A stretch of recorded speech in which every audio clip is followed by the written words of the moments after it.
Isang mapagpalang araw po sa inyo, Kuya Bari. Tawagin niyo na lang po ako sa pangalang Marivic. Nakatira dito sa Negros Occidental. Ang kwentong aking ibabahagi sa inyo, Kuya Bari, ay hindi ito nangyari dito sa Negros, kung hindi sa Cotabato, kung saan ako naninirahan po noon, kasama ang aking mga magulang. Bali, ang karanasan kong ito ay edad 15 anyos pa lang ako at nangyari ito dekada 80. Itong mga panahong ito ay kasalukuyang naglalako kami ng aking ina ng mga panindang mga pamaypay, sombrero, bayong at kung ano-ano pang mga kapritsyo sa katawan. Tinatyaga namin ng aking ina ang paglalako kahit saang baryo kami mapadpad, Kuya Bari, para lamang makabenta kami at pag uwi namin sa bahay ay may pera na kaming maiuuwi at may pambiling bigas at ulam na rin. Hindi ko na lang po babanggitin pa ang baryong napuntahan namin sa kadahilanang magpasa hanggang ngayon ay naroroon pa rin ang iba pang mga nakatira dito. Noong araw na napadpad kami ng aking ina sa baryong iyon. Isang araw, habang naglalako kami ng aking ina ng mga paninda, ay kakaunti pa lamang ang aming nabenta.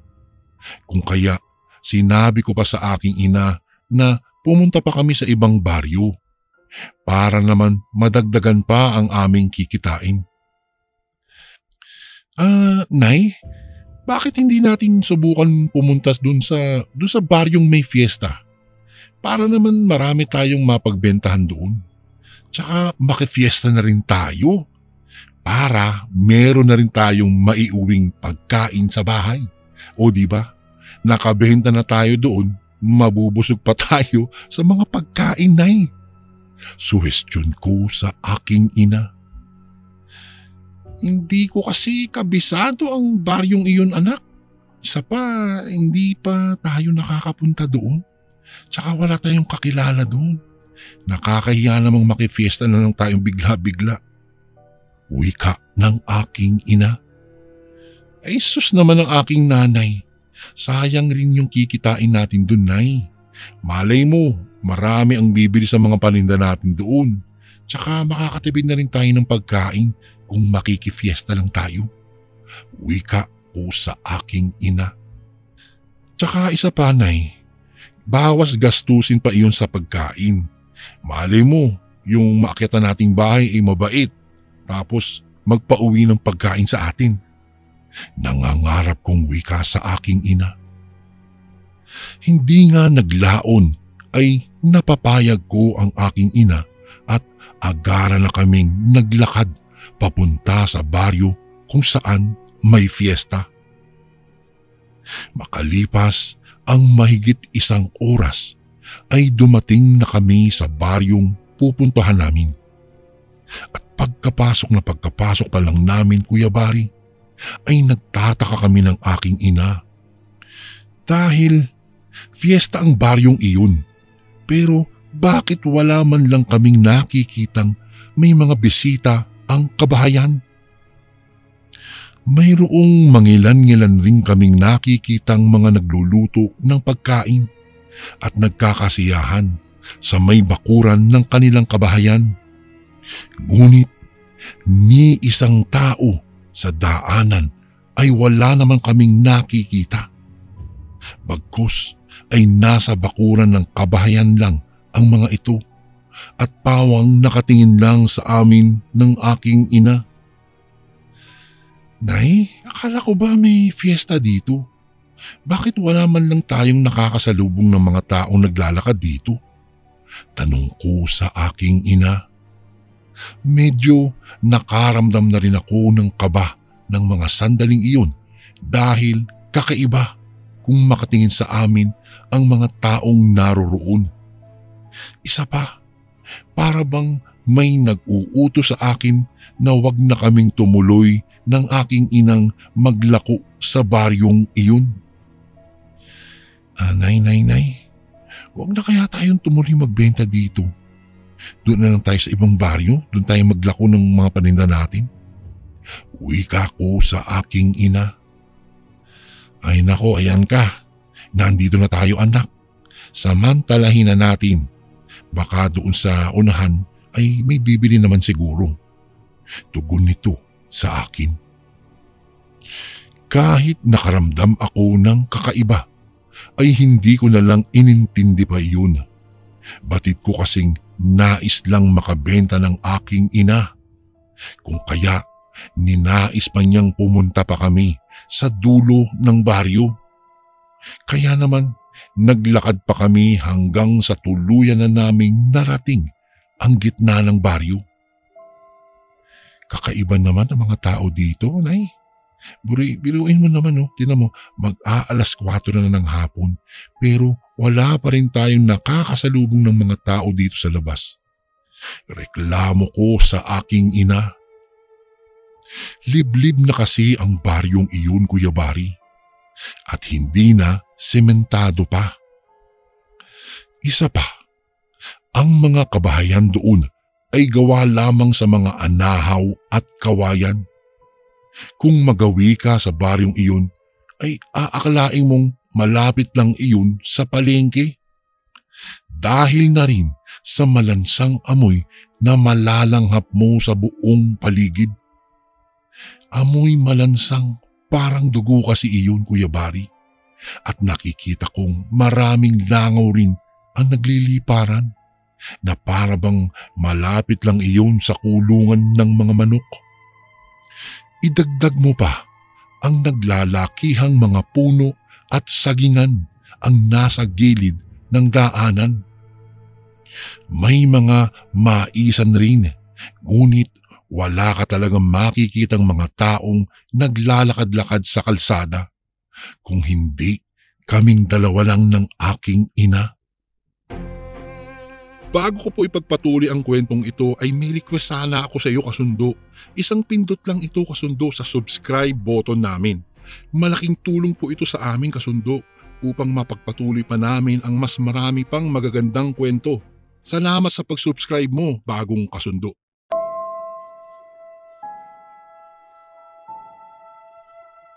Maya-maya pa ay bigla na lang kumulimlim ang buong paligid at para bang uulan.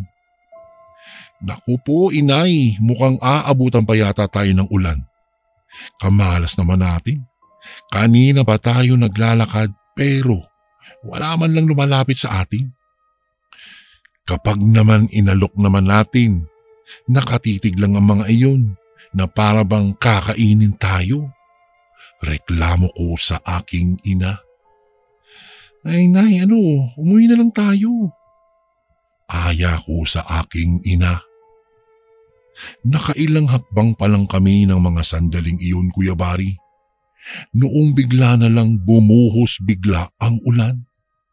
Kung kaya patakbo na kaming sumilong ng aking ina sa may puno ng saging. Nagtataka ako sa mga tao doon dahil wala man lang nag-aya sa aming sumilong sa kanilang bahay. Kaya tuloy ang tingin ko sa kanila noon ay para silang mangyan. Yun po bang mga nakatira sa liblib na bundok na bibihira lang makakita ng mga dayo? Ganoon na ganoon sila sa mga oras na iyon, Kuya Bari. Kaya naiinis talaga ako ng mga sandaling iyon. Ay nako iha, wag kang magreklamo anak. Natural, hindi tayo kakausapin ng mga iyan.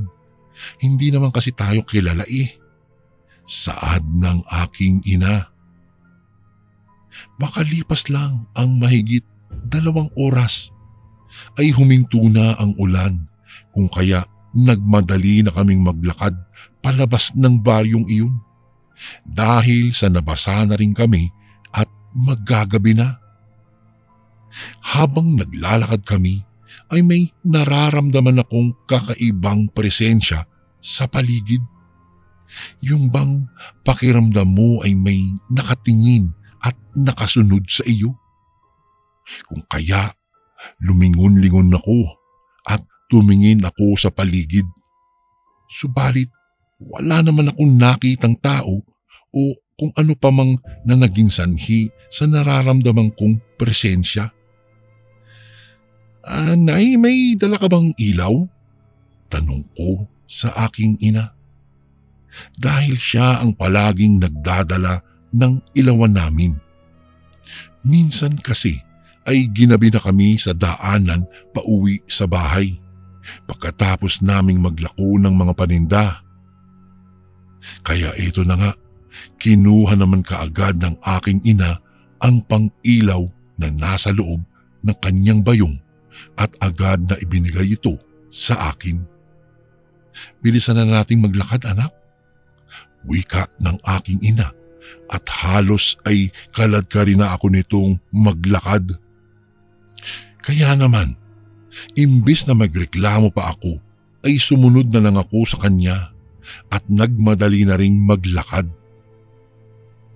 Makalipas lang ang ilang sandali, ay nagulat na lang ako nang may narinig kaming kaluskos sa gilid ng daanan. Kasunod noon ay mahihinang huni ng wakwak na tila ba nasa malapit lang iyon.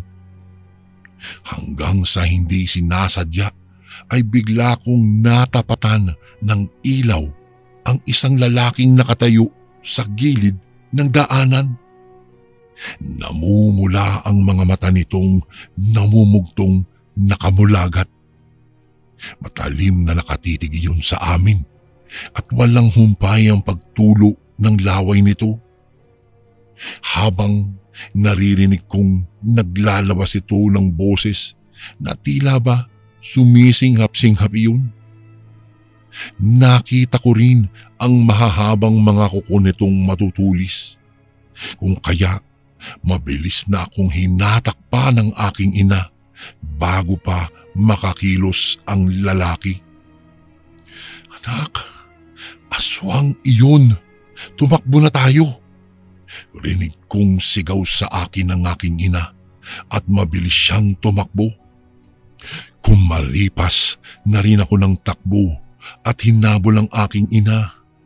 At habol hininga pang humahangos ako sa kadahilanang tila ba nabingi na ako sa lakas ng kabog ng aking dibdib na parabang nagtatambulan iyon. Maya-maya pa'y marami na ang humahabol sa amin at may naririnig na rin kaming mga pagpagaspas ng pakpak. Kung kaya, mas lalo pa naming binilisan ng aking ina ang pagtakbo. Tulong! Tulungan niyo po kami! Hinahabol po kami ng aswang! Sigaw ng aking ina nang malapit na kaming makarating sa bungad ng baryo. Anak, anak! Bilisan mo ang pagtakbo! Magmadali ka! Sigaw pa sa akin ng aking ina. Ito nanay, nagmamadali na po akong tumakbo. Sagot ko sa kanyang maluha-luha pa. Mabuti na lang at bago pa ako madakot ng aswang ay nakalabas na kami sa baryong iyon. At may nakita kaming mga taong nasa gilid ng daanan na tila ba may inaabangan. Diyos ko, kamunti ka na tayong makain ng aswang, anak. Mangiyak-ngiyak na wika ng aking ina nang tuluyan na kaming makalapit sa mga tao. Tinanong naman kaagad kami ng isang matanda kung ano ang ginagawa namin sa baryong pinasukan namin. Sinabi ko namang nagtitinda lang kami sa baryong iyon dahil nabalitaan naming may fiesta umano sa baryong iyon. Ha? Ano? Fiesta? Bulalas na tanong ng isang matanda. Fiesta kamo ng mga aswang. Segunda pa ng isa pang lalaki. Hindi nyo ba alam na baryo ng mga aswang yang pinasukan nyo? Naku, pasalamat kayo't hindi kayo ang naging handa sa kanilang fiesta. Wika pa ng matanda. Namutla naman kami ng aking ina nang marinig namin ang sinabi ng matanda. At magmula nga noon, Kuya Bari, ay hindi na kami naglalako pa ng mga paninda. Sa halip ay nagtsatsaga na lang kami ng aking ina na magtinda sa labas ng aming bahay. Magpasa hanggang ngayon, hinding-hindi po namin malilimutan ang karanasan na ito, na minsang muntik nang mabingit ang aming buhay dahil lang sa fiesta sa baryo ng Aswang. Hanggang dito na lang po ang aking kwento, Kuya Bari. Maraming salamat po. Gumagalang, Marivic. Isang mapagpalang araw po sa inyo, mga kasundo, at sa ating butihing narrator na si Kuya Bari. Bago ko po simulang ibahagi ang aking karanasan, nais ko munang ipakilala sa inyo, ako nga po pala si Jonathan. Tubong Mindanao at kasalukuyang naninirahan dito sa Parañaque. Sa ngayon po ay gwardiya ako ng isa sa mga establishmentong hindi ko na babanggitin dahil hindi naman dito magaganap ang kwentong aking ibabahagi po sa inyo, kung hindi sa lugar kung saan ako ipinanganak at lumaki.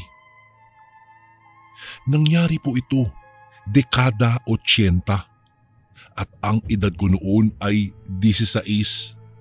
At itong mga panahong ito, Kuya Bari, ay kasalukuyang sumama ako sa aking mga kaibigang dumalo ng isang kasalang nagaganap sa isang liblib na baryo. Siya nga po pala, hindi ko na po babanggitin pa ang baryo kung saan ako dumalo ng kasal dahil dito iikot ang aking karanasang ibabahagi at bilang respeto na rin po sa mga nakatira sa baryong iyon. Bale, itong mga panahong ito ay inanyayaan ako ng aking kaibigang si Allen na pumunta sa isang liblib na baryo. Dahil sa kasal umano ng kanyang kuya at doon gaganapin sa bahay ng babae, kung saan iyon nakatira sa liblib na baryo at malayo sa kabihasnan. Kaunting paliwanag ko lang po sa lugar ng babaeng mapapangasawa ng kuya ng kaibigan ko. Ang bahay pong pinuntahan namin ay malapit na iyon sa palayan. May madadaanan ka ring mga niyugan at talahiban bago mo ito marating at malawak na lupaing may mga piniyahan. Mabibilang mo lang rin ang mga bahay na naroroon at pawang may kalayuan pa iyon. Habang naglalakad na kami ng aking mga kaibigang sina Maki at Allen, ay may napansin akong isang babaeng hindi naman katandaan at sa tansya ko ay nasa 40 mahigit lang ito. Nakatayo po ito sa gilid ng daanang hindi kalayuan sa amin at masamang nakatitig sa amin. At hindi inaalis ang mga titig nito.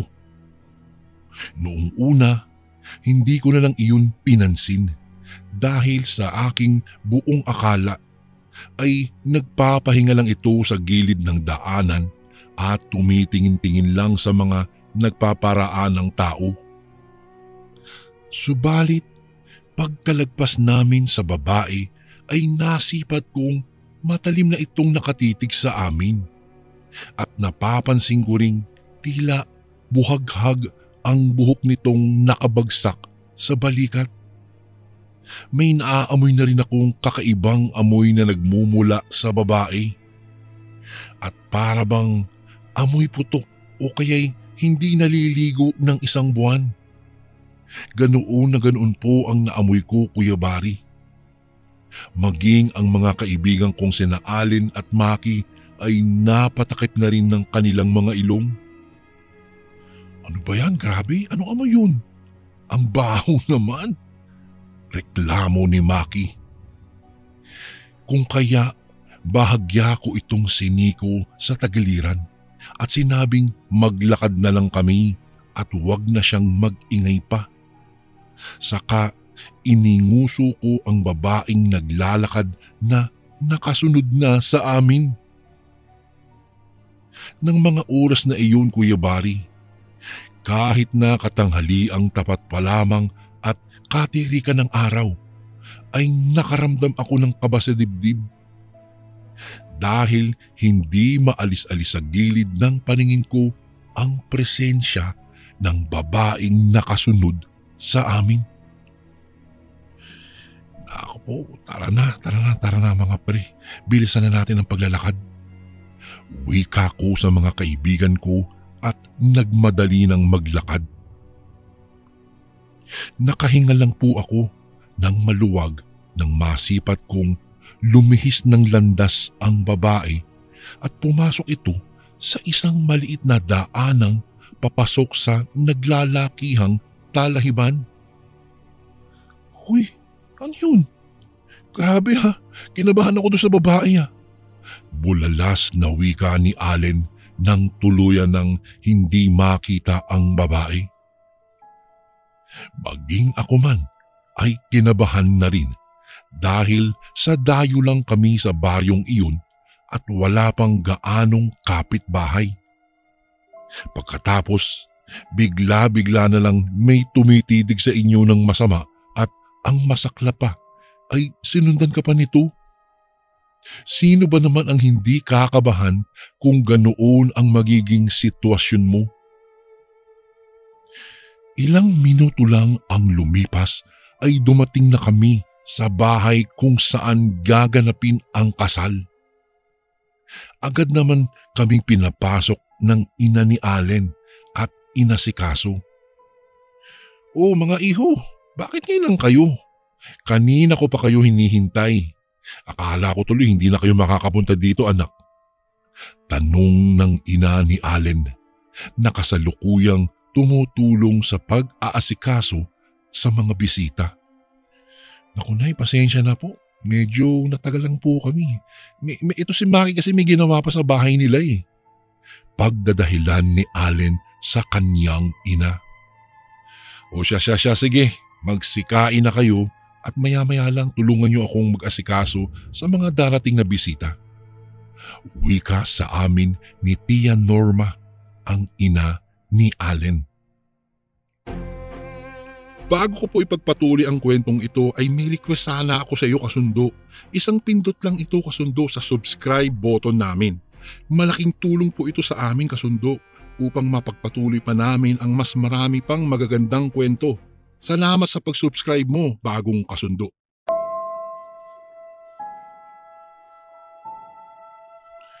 Kung kaya, agara na kaming nagsikain at pagkatapos ay may nakita kaming buraghak sa kusina. Palihim na kinuha iyon ng kaibigan kong si Allen at agad na pumwesto na kaming tatlo sa isang maliit na kubong hindi kalayuan sa bahay at kaagad na nag-inuman. Ang buraghak po, Kuya Bari, iyon po ay yung tubang hindi pa nabuburo at manamis-namis pa iyon. Balik po tayo sa kwento.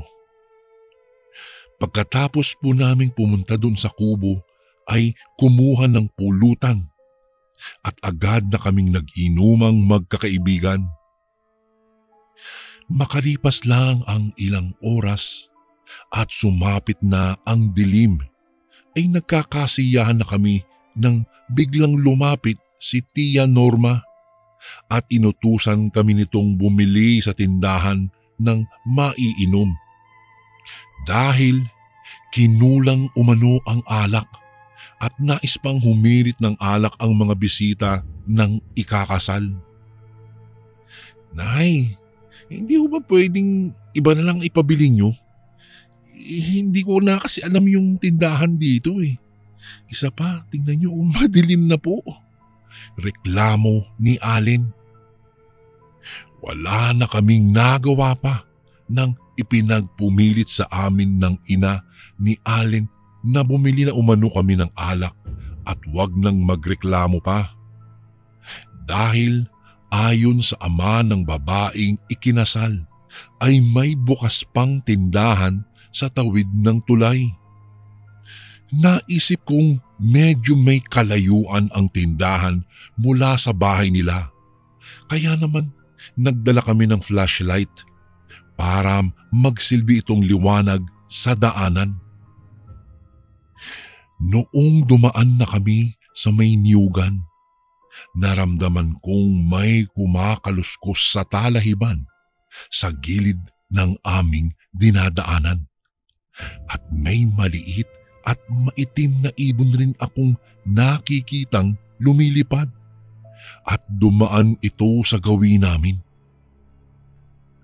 Noong unay, hindi ko na muna pinansin iyon. Hinayaan at pinakiramdaman ko na lang muna. Baka kasi mga ligaw na hayop lang ang kumakaluskos sa gilid ng daanan. Hanggang sa lumipas ang ilang minutong paglalakad namin, ay tuluyan na kaming nakarating sa tindahan. Kung kaya, kaagad na kaming bumili ng alak, pagkatapos ay naglakad agad pabalik sa bahay. Noong nasa parting niyugan na ulit kami, nakaramdam na naman ako ng kakaibang presensya, Kuya Bari. Para bang may taong nakasunod na sa amin. Kaya lang, sa tuwing lilingon ako sa aming likuran, wala naman akong nakikitang tao. Bagkus ay isang malaking aso na kulay itim ang nakita kong nakasunod sa amin. Naririnig ko ang pagsinghap ng hininga nito habang nananatiling nakasunod ito sa amin. Hanggang maya-maya pa, naramdaman kong biglang nag-iba ang klema ng simoy ng hangin. Bigla itong umalinsangan at nakaamoy na rin ako ng kakaibang mabahong amoy. Yun po bang parang amoy imburnal na may nakaimbak na matagal na at nabubulok na patay na hayop? Ganoon na ganoon po ang aking naamoy ng mga oras na iyon, Kuya Bari. Naku, tol naman! Ang bango mo naman! Anong klase bang pabango yung ginamit mo? Pabiru pang tanong sa akin ng kaibigan kong si Maki at nagtawanan pa sila. Naku mga tol, magseryoso nga kayo mga pre. Kanina ko pa talaga napapansin yung aso na sumusunod sa atin. Tugon ko sa mga ito. Kaya mabilis naman nilang nilingon ang aso na tinutukoy ko. Nilingon ko naman ulit ang aso na nakasunod sa amin. Subalit, sandali kaming naistatwa ng aking mga kaibigan sa kinatatayuan at hindi kami makagalaw dahil sa isang babaeng nanlilimahid ng langis at umaalingasaw na aming nakita.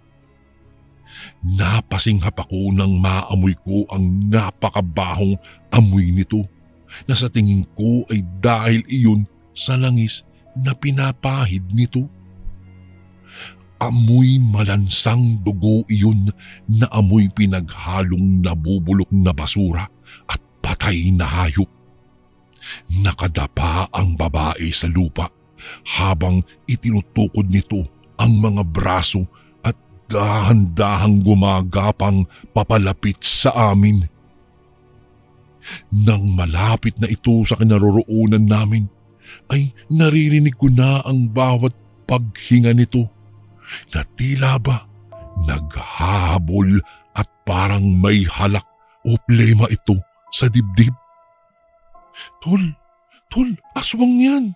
Tol, aswang yan! Tara na, tumakbo na tayo! Sigaw ni Allen at kinabahan na ako ng mga sandaling iyon. Hindi namin alam kung tatakbo ba kami o hindi. Halos panawa na ako ng ulirat at kulang na lang ay maihina ako sa short ng tuluyan ko ng masilayan ang buong kaanyuan ng aswang. Dahil sa isipin nyo na lamang po kung gaano kapangit ang pagmumuka ng nilalang na iyon. Pulang-pula ang mga matang dilat na dilat. Kulubot ang muka at marami ang mga mahahabang ngipin na nakausli sa bunganga nito. Parang mukha ng kambing ang hitsura ng aswang at tumutulo ang mga malalapot na laway nito sa lupa. At tila ba hindi maputol-putol iyon? Mahahaba ang matutulis nitong kuko na bumabaon sa lupa.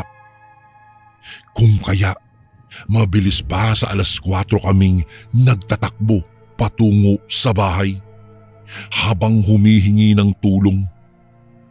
Mabuti na lang at bago pa kami maabutan ng aswang, Kuya Bari, ay nakarating na kami sa bakuran ng bahay at mabilis na kaming humingi ng tulong sa mga taong naroroon.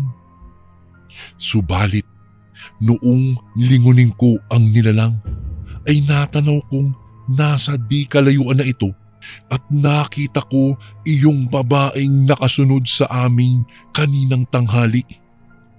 Mabilis naman iyong hinabol ng mga tao. Subalit, mabilis nakatakas ang aswang, kung kaya hindi nila nahuli ito. Magmula po noon, ay hindi na ako muling sumama pa sa mga kaibigan ko dahil sa malaking trauma na aking naranasan nang dahil lang sa isang kasalan sa liblib na baryo. Hanggang dito na lang po ang aking kwento, Kuya Bari. Maraming salamat po. Gumagalang, Jonathan. Bago ko po simulang ibahagi ang kwentong ito, nais ko po munang bumati ng isang magandang araw sa iyo, Kuya Bari, at sa lahat ng walang sawang nakikinig at sumusuporta sa channel nyo. Tawagin nyo na lang po ako sa pangalang Alan. 52 anyos sa kasalukuyan at naninirahan po dito sa probinsya ng Negros. Kasama ang aking asawa at 2 anak. Ang karanasang ibabahagi ko po ay nangyari sa probinsya ng Palawan. Gaya po ng ibang sender nyo sa channel, ay hindi ko na po rin ibabahagi ang eksaktong lokasyon kung saan po nangyari ang karanasang ibabahagi ko bilang respeto na rin po sa mga naninirahan sa baryong iyon. Nagsimula po ang karanasang ito matagal ng panahon nang nakakalipas at ang edad ko nung mga panahong iyon ay 23 anyos pa lamang po ako. Ako po ay lumaki sa poder ng aking mga lolo at lola na tawagin na lang natin sa pangalang Lola Norma at Lolo Pando. Sabi pa nga ng aking Lola Norma, nung pinanganak po ako ng aking ina, ay palaging nag-aaway ang aking mga magulang. At noong magdadalawang buwan na ako ay tuluyan ng naghiwalay sila, itay at inay. Kaya naman iniwan ako ng aking nanay para mga tulong sa Maynila. Sabi ni Lola Norma noong mga unang buwan nito sa Maynila, parati itong nagpapadala ng sulat at pera. 3 buwan din itong nagpapadala ng sulat at noong mag-iisang taon na ito sa Maynila ay hindi na ito nagpadala pa ng sulat muli. Ang huling padala nito ng sulat ay nagsabi ito kay Lola Norma na hindi na siya uuwi dahil nakatagpo na ito ng asawa at meron na silang 2 pang anak. Nang mamaalam ang aking lolo at lola ay hinabili nito ang kahuli-hulihang sulat ng aking nanay kung saan nakasulat ang address nito. At dahil nga sa pagkasabik kong makita ang aking ina, ay agad akong namasukan bilang kargador sa isang tindahan sa bayan ng Palawan. At nang makaipon ng pera, ay agad akong lumawas ng Maynila upang hanapin ang aking ina.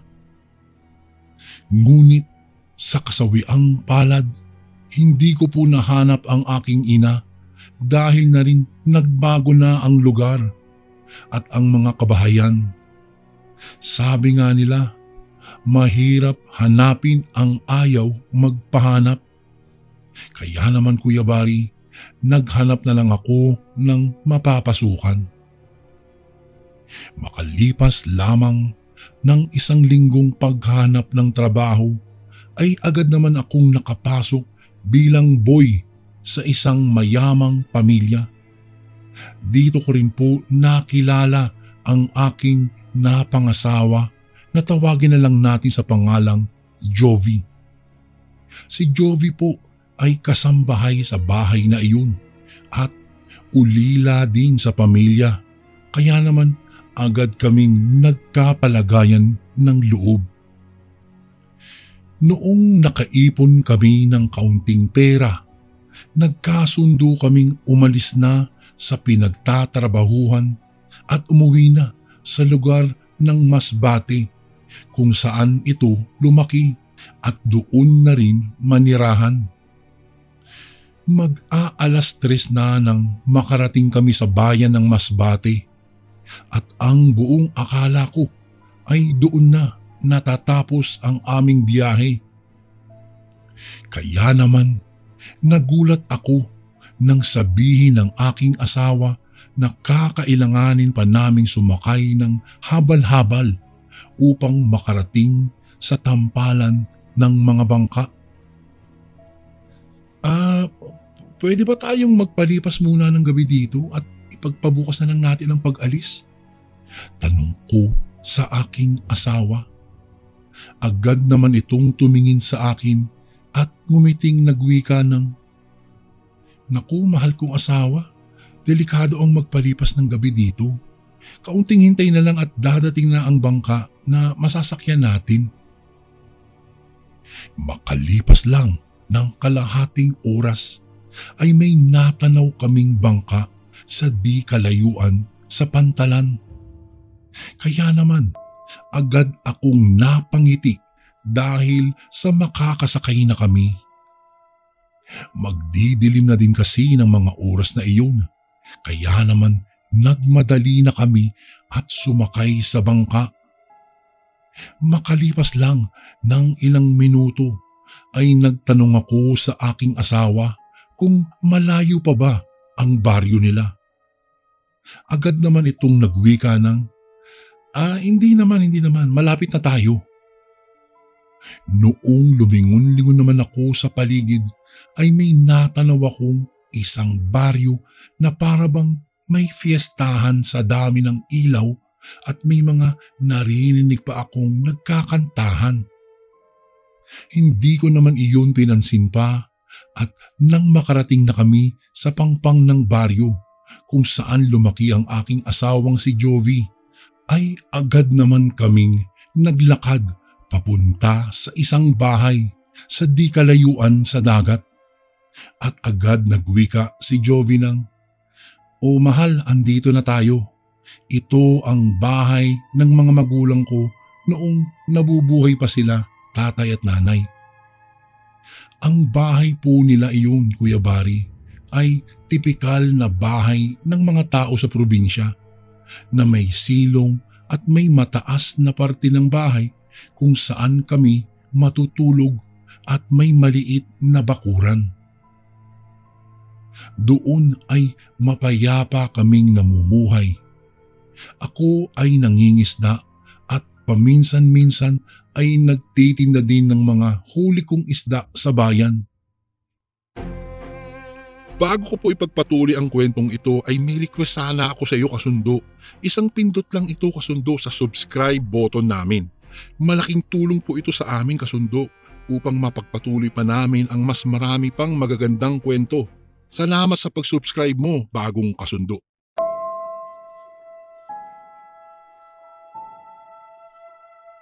Makalipas ang isang taong pagsasama namin ni Jovi, ay biniyayaan kami ng isang anak. Nang pinagbuntis niya ang panganay naming anak, ay parati itong naghahanap ng inihaw na bitukan ng baboy. At tuwing umaga ay nagpupunta ito sa maliit na palengke doon sa baryo naming iyon. Isang araw, noong papalaot na ako, ay naghabili ng aking asawa na kung gusto ko raw ba ng inihaw. Ibinida pa nito na napakasarap ng inihaw na bitukan ng baboy na tinitinda ng isang matandang lalaki doon sa palengke tuwing hapon. Noong tignan ko naman ang aking asawa sa kanyang mga mata, ay tila ba sarap na sarap siya sa inihaw na iyon. Kaya naman, nagwika ako sa kanya na bilhan na rin niya ako at dalhin na lamang sa bahay. Baka kasi gabihin ako sa pag-uwi. O sige Alan, dadalhan na lang kita mamaya. Magdidilim na nang makauwi ako sa bahay.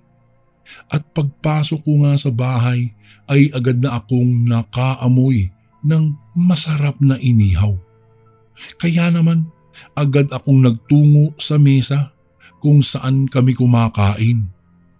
At doon nga'y nakita ko ang aking asawa na naghahain na ng pagkain.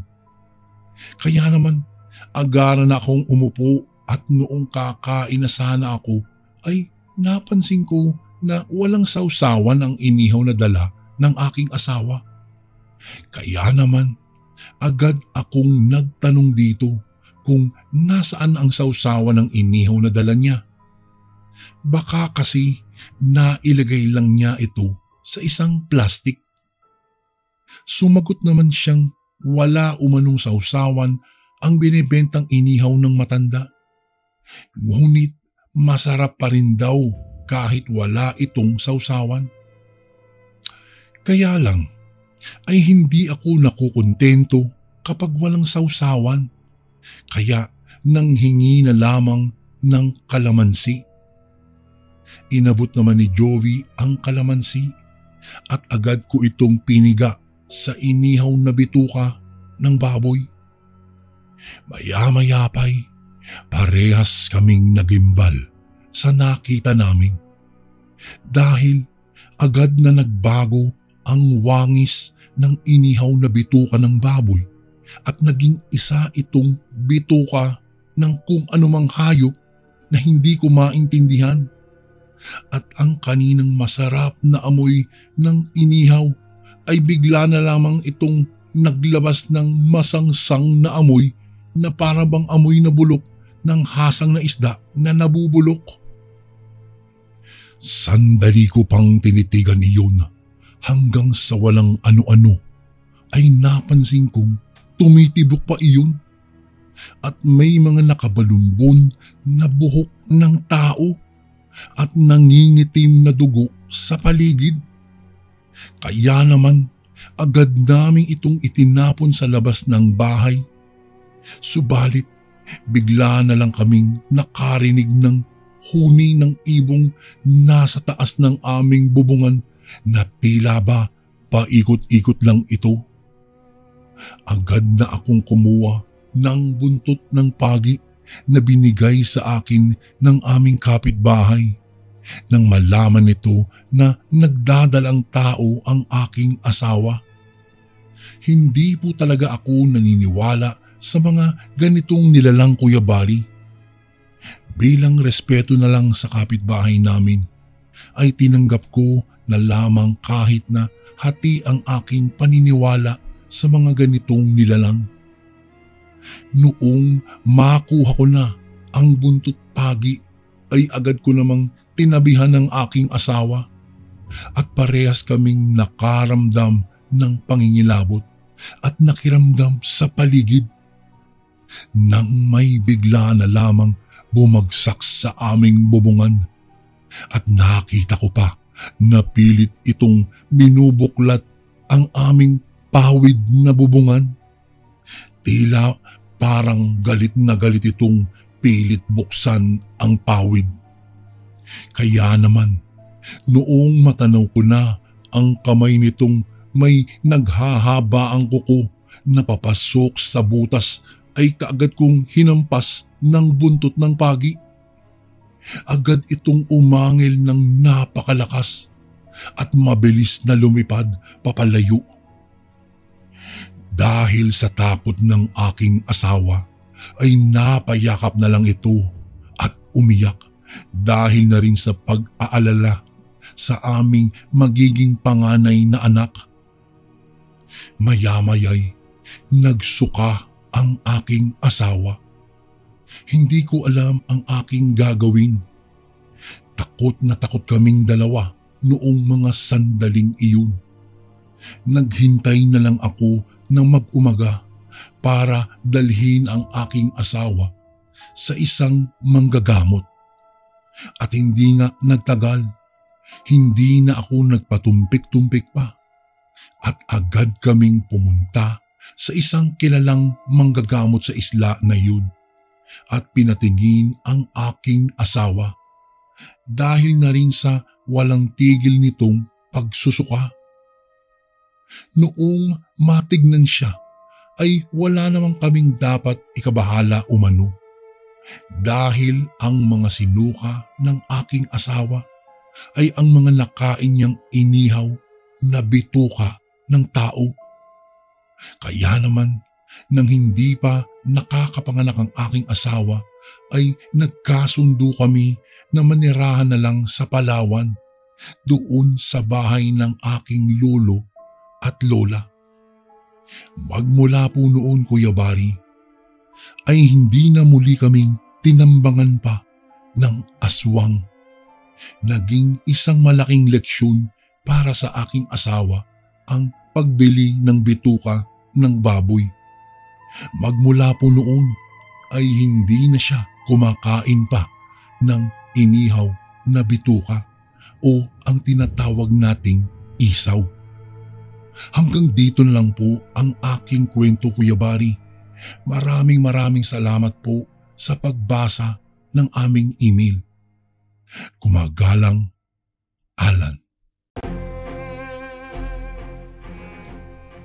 And again, maraming salamat po mga kasundo. Don't forget to subscribe and i-click nyo lang po yung bell na button para updated po kayo sa mga upcoming videos namin na paparating. Maraming salamat po ulit. God bless and ingat po lagi dyan. Ito po si Kuya Bari at ako ang Sundo.